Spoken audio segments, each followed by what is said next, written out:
Imagine standing in the middle of one of the driest deserts on Earth, surrounded by nothing but endless sand, ancient mountains, and a silence that seems to have lasted for thousands of years.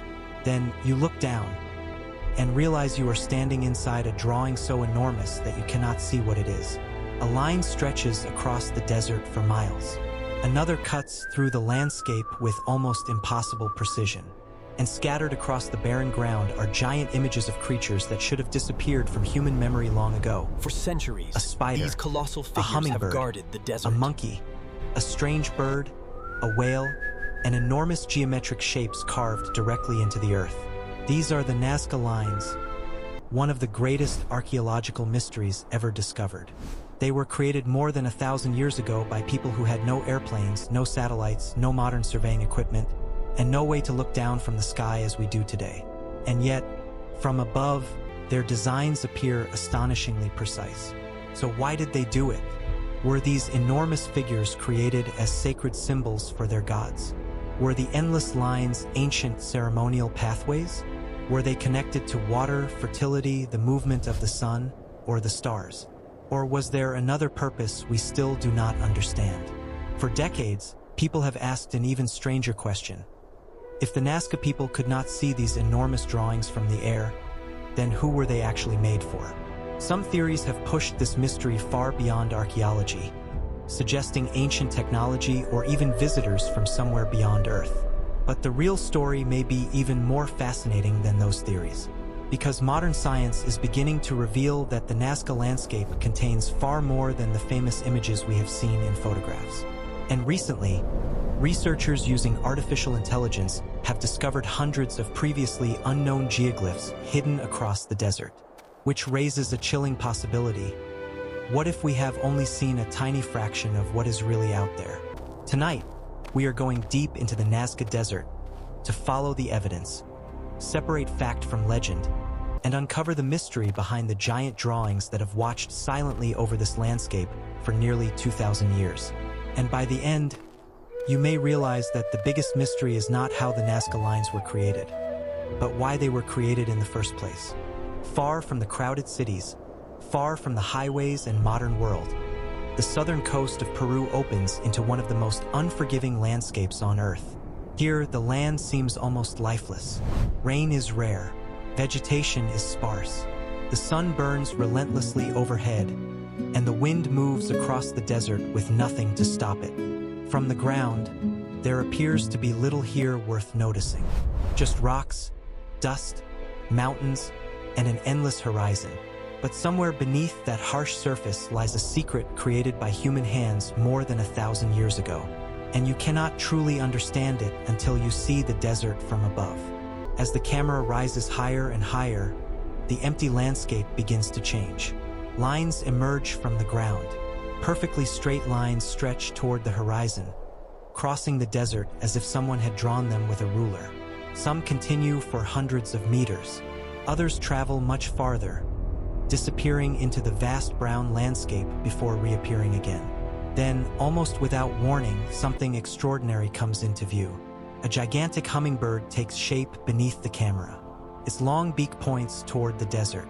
Its wings spread outward. The entire figure is so enormous that a person standing beside it would look almost invisible. And then another image appears. A spider. Its legs extend dramatically across the earth, each line carefully carved into the desert floor. Farther away is a monkey, its curling tail forming an almost surreal spiral. Nearby are strange birds, geometric shapes, enormous trapezoids, and figures whose meanings have been debated for generations. This is the world of the Nazca Lines, a landscape unlike almost anything else on Earth. The term Nazca Lines is often used as though these are simply a collection of drawings. But that description barely captures their scale. Across the desert plains of southern Peru are thousands of individual lines and geoglyphs, some forming recognizable animals and plants, others creating enormous geometric designs, straight paths, trapezoids, and complex patterns whose original purpose remains uncertain. Together, they form a vast archaeological landscape created over centuries by ancient societies that lived in an environment where survival itself was a constant struggle. To understand just how strange this place is, imagine living here nearly 2,000 years ago. There are no airplanes, no helicopters, no satellites, no GPS, no laser surveying equipment. There are no modern maps showing the contours of the landscape from above. Your world is the ground beneath your feet, the mountains on the horizon, the movement of the sun, the stars above you, and the traditions passed down by generations before you. Yet somehow, people in this environment created enormous designs whose full shapes can be difficult and sometimes impossible to appreciate from ground level. They did not simply scratch random marks into the earth. They created deliberate shapes with recognizable proportions, long straight lines, and geometric forms that can extend across huge areas. And perhaps the most astonishing part is how simple the basic technique appears to have been. The desert surface is covered with dark stones that have become darker over time through natural weathering. Beneath them lies lighter-colored soil. By carefully removing the darker stones and exposing the pale ground underneath, ancient people could create a visible line. That simple act transformed the desert into a gigantic canvas. One stone removed, then another, again and again. Over distances that could stretch for hundreds of meters, sometimes more, workers could clear narrow paths through the dark surface and reveal the lighter earth below. There was no need for monumental stone construction, no need to move enormous blocks. The desert itself provided the material. The builders simply rearranged what was already there. And because the climate is extraordinarily dry, the marks could remain visible for centuries, protected from the erosion that would destroy similar works in wetter environments. This is one of the reasons the Nazca landscape survived when countless other ancient creations disappeared. But knowing how the lines could be made does not answer the question that has fascinated the world for generations. Why were they made? Look closely at the figures and the mystery becomes even deeper. Take the hummingbird. Its body is composed of elegant lines that curve across the desert.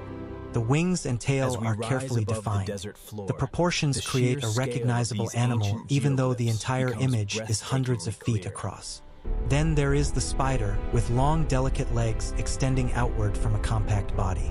There is the monkey, perhaps one of the most famous Nazca figures, its enormous curling tail creating a shape that seems almost impossible to mistake.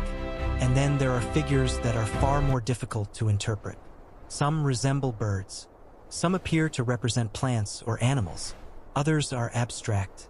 Some consist of enormous geometric forms that seem almost mathematical when viewed from the air. These differences are important because they tell us that the Nazca landscape was not created as a single giant picture. It developed over time, through different traditions and perhaps different purposes. The lines and geoglyphs belong to a much larger cultural landscape, one shaped by societies that lived in the region for centuries. Archaeologists generally associate many of the famous geoglyphs with the Nazca culture, although the landscape itself includes features created across different periods. This means that when we look down at the desert today, we are not necessarily looking at the work of one generation, one ruler, or one mysterious architect. We may be looking at the accumulated traces of communities returning to the same landscape again and again, adding new designs, creating new paths, performing new rituals, and expressing beliefs that may have changed over time. Imagine the scene thousands of years ago. The desert is silent. A group of people walks across the plain. There is no modern road beneath their feet. There are no buildings rising around them. Perhaps they carry simple tools. Perhaps they follow a planned route marked by stakes, ropes, or existing landmarks. One person begins clearing the stones. Another follows. A line slowly emerges. They continue, hour after hour, day after day. From the ground, they may see only a narrow strip of pale earth. They cannot step back far enough to see the entire image. Yet they continue building something whose true scale becomes obvious only when viewed from a distance or from an elevated position. That thought alone makes the Nazca Lines feel almost impossible to understand through modern eyes. We live in a world designed around aerial perspectives. We see cities through satellite images. We watch landscapes from drones. We navigate using digital maps. We are accustomed to looking down at the world. The Nazca people were not. Their relationship with the landscape was fundamentally different. For them, the desert was not simply empty space. It was a place of movement, survival, memory, ceremony, and belief. The mountains surrounding the plains may have held spiritual significance. Water was precious. Agricultural success could determine whether a community survived. The changing seasons, the sun, the stars, and the forces of nature would have been far more immediate than they are for most people today. In such a world, drawing a line across the desert may have meant something very different from drawing a picture on a piece of paper. A line could be a path, could define a sacred space, could connect one location to another. It could be part of a ceremony. A geometric shape could mark an area where people gathered. A figure of an animal could represent something within a larger religious or symbolic system. We cannot simply assume that the Nazca people created these images for the same reasons we would create giant images today. And this is where the mystery becomes more complicated.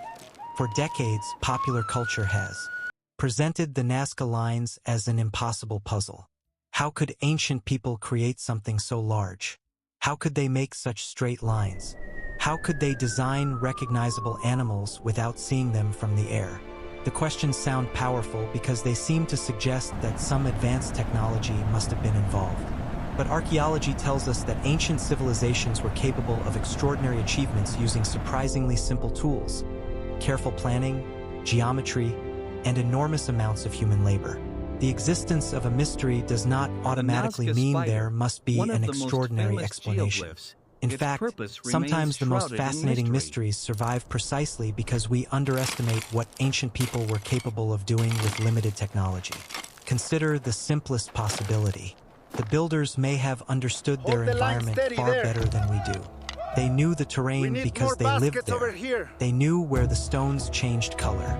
They knew the slopes, the valleys, the mountains, and the routes across the desert. They may have used basic geometric techniques to extend straight lines across large distances. They could have planned designs using smaller-scale versions before expanding them across the landscape. And they may not have needed to see the entire figure from the air at all. Perhaps the purpose was never to create a picture for human eyes. Perhaps the image was part of a ritual landscape designed to be experienced while walking through it. Perhaps the act of creating the line was itself important. Perhaps the journey mattered more than the final image. This possibility changes everything, because when we look at the Nazca Lines today, we see giant pictures. But the people who created them may have experienced something completely different. They may have walked along these lines. They may have gathered at specific points. They may have followed paths during ceremonies. They may have connected the lines with mountains, water sources, settlements, and sacred places. The desert may have functioned not as a blank canvas, but as a living map of their spiritual world. And yet, even after decades of archaeological research, we still cannot say with certainty what every line meant. Some interpretations have stronger evidence than others. The idea that the lines were connected to ritual activity has significant archaeological support. Other explanations, particularly claims involving extraterrestrial visitors or advanced lost technology, remain speculative and unsupported by convincing evidence. That distinction matters, because the real Nazca mystery is not that archaeologists have found something impossible. It is that they have found something understandable in its construction, yet still profoundly difficult to interpret in meaning. We know these marks were made by people. We know the environment helped preserve them. We know ancient communities invested enormous effort in creating them. But what did those communities believe they were doing? What did the hummingbird mean to them? Why a spider? Why a monkey? Why enormous straight lines crossing the desert?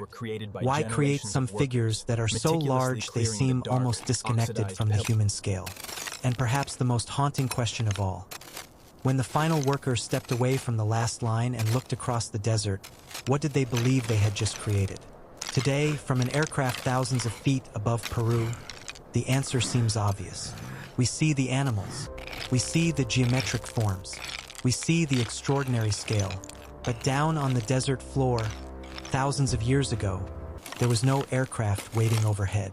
There was only the earth, the sky, the mountains, and a civilization whose beliefs have largely disappeared. Their drawings survived. Their voices did not. And that is why the Nazca Lines continue to challenge us. The desert preserved their work almost perfectly, but it did not preserve the explanation. The stones remained. The people vanished. The lines endured. And now, more than 1,000 years later, we are left staring down at their creations, trying to understand a message that may never have been intended for us in the first place.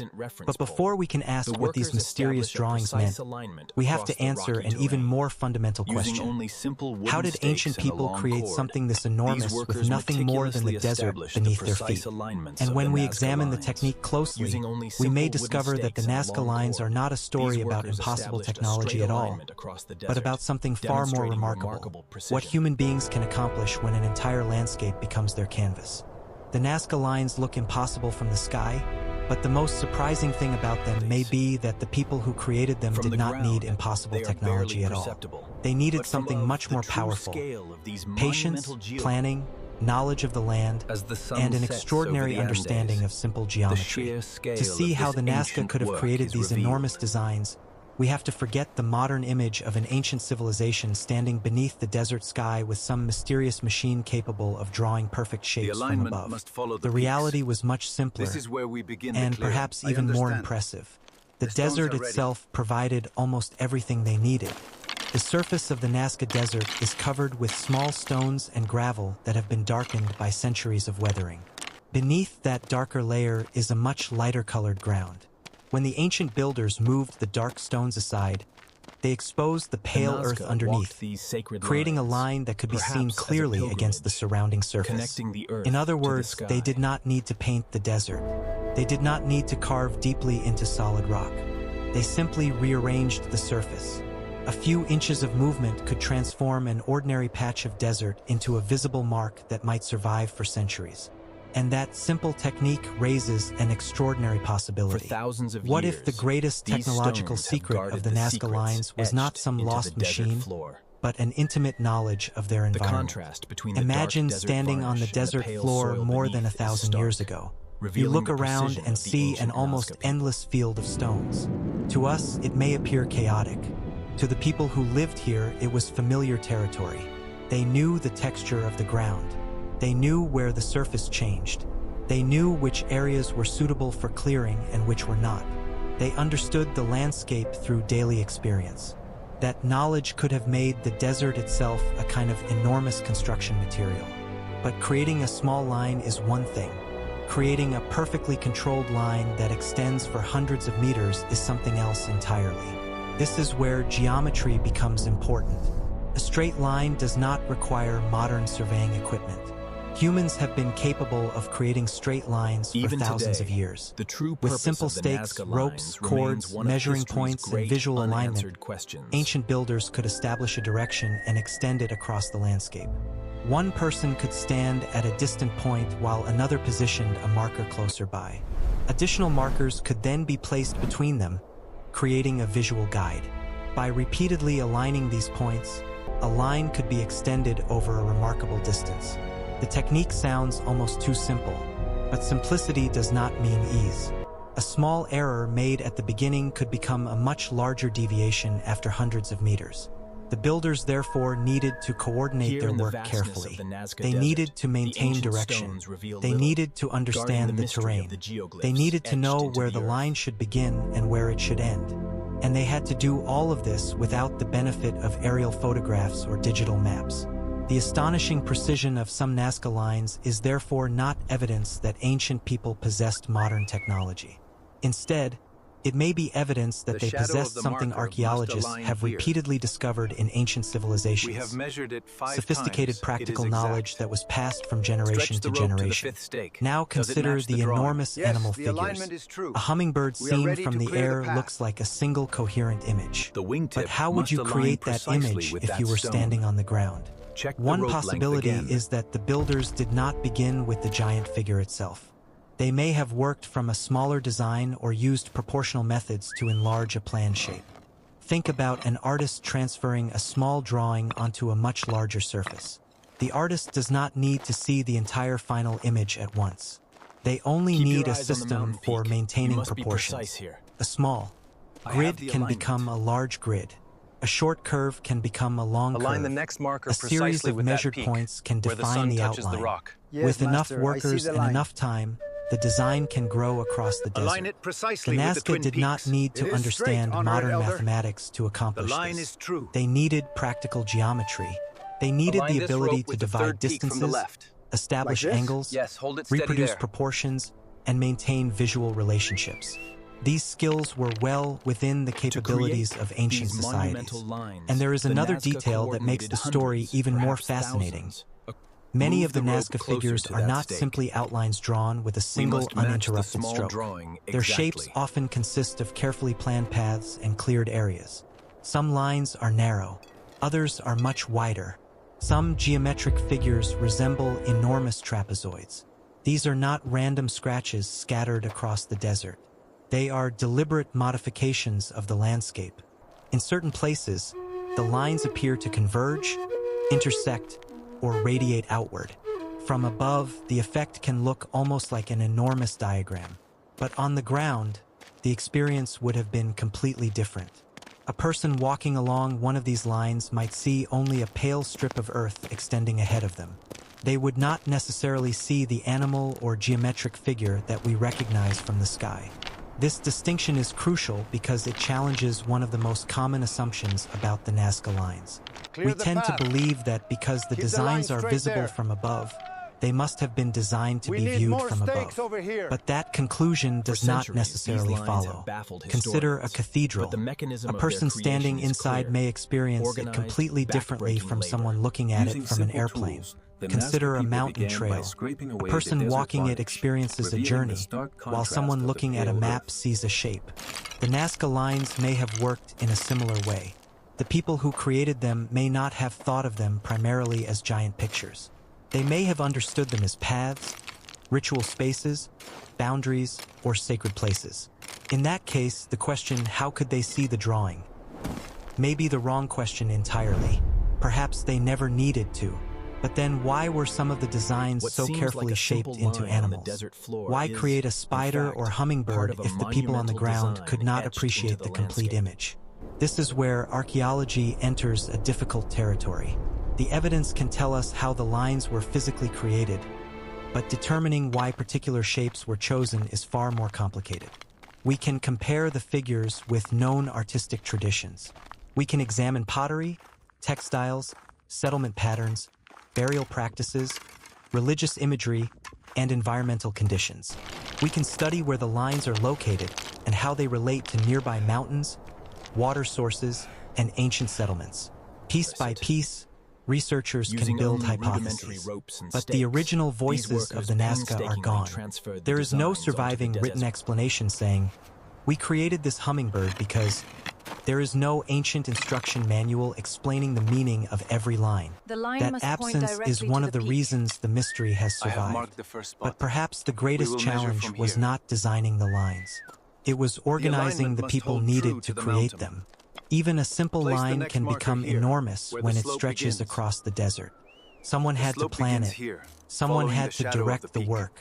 People had to remove stones, maintain boundaries, correct mistakes, and ensure that the final shape matched the intended design. Some projects may have involved groups working together over significant periods of time. That means the Nazca Lines may tell us something important about the society that created them. These were not simply artistic experiments made by isolated individuals. They may have required cooperation, shared beliefs, leadership, labor organization, and a reason strong enough to convince people to invest their time in something that did not provide an obvious practical benefit, like a house, a road, or a field. And that brings us to one of the most important mysteries surrounding Nazca. Why would a community spend so much effort transforming an enormous section of desert? The answer may lie in the environment itself. Water was precious. Agriculture was difficult. Life depended heavily on understanding the natural world. Mountains, rivers, rainfall, underground water, seasonal cycles, and celestial movements could all have been deeply significant. In a place where survival depended on forces beyond human control, religious ceremonies may have been closely connected to the landscape. The desert was not an empty wasteland. It may have been a sacred environment. A line could become a route for a ritual procession. A cleared area could become a place of gathering. A giant figure could represent an animal associated with fertility, water, weather, or supernatural power. A geometric shape could mark a ceremonial space. The physical work of creating the line may itself have been part of the ritual. In other words, the finished drawing may not have been the only goal. The act of making it could have mattered just as much. Imagine hundreds of people walking across the desert, clearing stones together, following a planned route, participating in a ceremony that connects their community with the natural and supernatural forces they believe control their world. From our modern perspective, the result is an enormous picture. From theirs, it may have been a sacred act. This possibility also helps explain why the lines survived. The desert is one of the harshest places on Earth, but it is also an extraordinary archive. With almost no rainfall, the cleared surfaces were not repeatedly washed away. The stones that were moved aside remained nearby. Wind could shift dust, but the overall pattern could survive for generations. The same environmental conditions that made the region difficult to inhabit helped preserve the archaeological evidence of the people who lived there. And yet, there is another remarkable detail. The Nazca did not create their designs on a perfectly flat sheet of land. The landscape contains slopes, uneven terrain, and natural variations. Some lines travel across these surfaces while maintaining their overall form. This makes the planning process even more interesting. The builders were not simply drawing on a flat floor. They were interacting with a real landscape. They had to understand how their designs would behave across different elevations and surfaces. The line is set. And perhaps they were deliberately choosing certain locations because of what already existed there. Mountains may have served as natural landmarks. Hills could provide elevated viewpoints. Valleys could guide movement. Natural features may have been integrated into the meaning of the lines themselves. When we look at satellite images today, everything appears neatly organized. But the ancient builders were working within a three-dimensional environment, using their knowledge of the terrain to create something that we now interpret through two-dimensional aerial photographs. That difference in perspective may be one of the keys to understanding Nazca. We see the final product. They experienced the process. We see a hummingbird. They may have walked a sacred route. We see geometric patterns. They may have participated in a ceremony. We see a giant drawing. They may have seen a connection between their community, their ancestors, their gods, and the landscape around them. The more we examine the construction of the Nazca Lines, the less we need mysterious technology to explain them. There is no convincing archaeological evidence that the Nazca required airplanes, advanced machines, or extraterrestrial assistance. What they needed was enough knowledge to plan, enough people to execute the work, and a cultural reason to make the effort worthwhile. And perhaps that is more astonishing than any alien theory, because it means that ordinary tools, combined with extraordinary organization and determination, were enough to permanently transform an enormous desert landscape. But knowing how the Nazca could build these lines still leaves the most important question unanswered. Why these shapes? Why these animals? Why these paths? Why this particular desert? And why would a civilization spend generations creating enormous designs that seem to make sense only when seen from far above? The tools may have been simple. The technique may have been understandable, but the meaning remains hidden. And as we move deeper into the Nazca mystery, we are about to confront the question that has divided researchers, historians, and explorers for decades. What were these giant drawings actually for?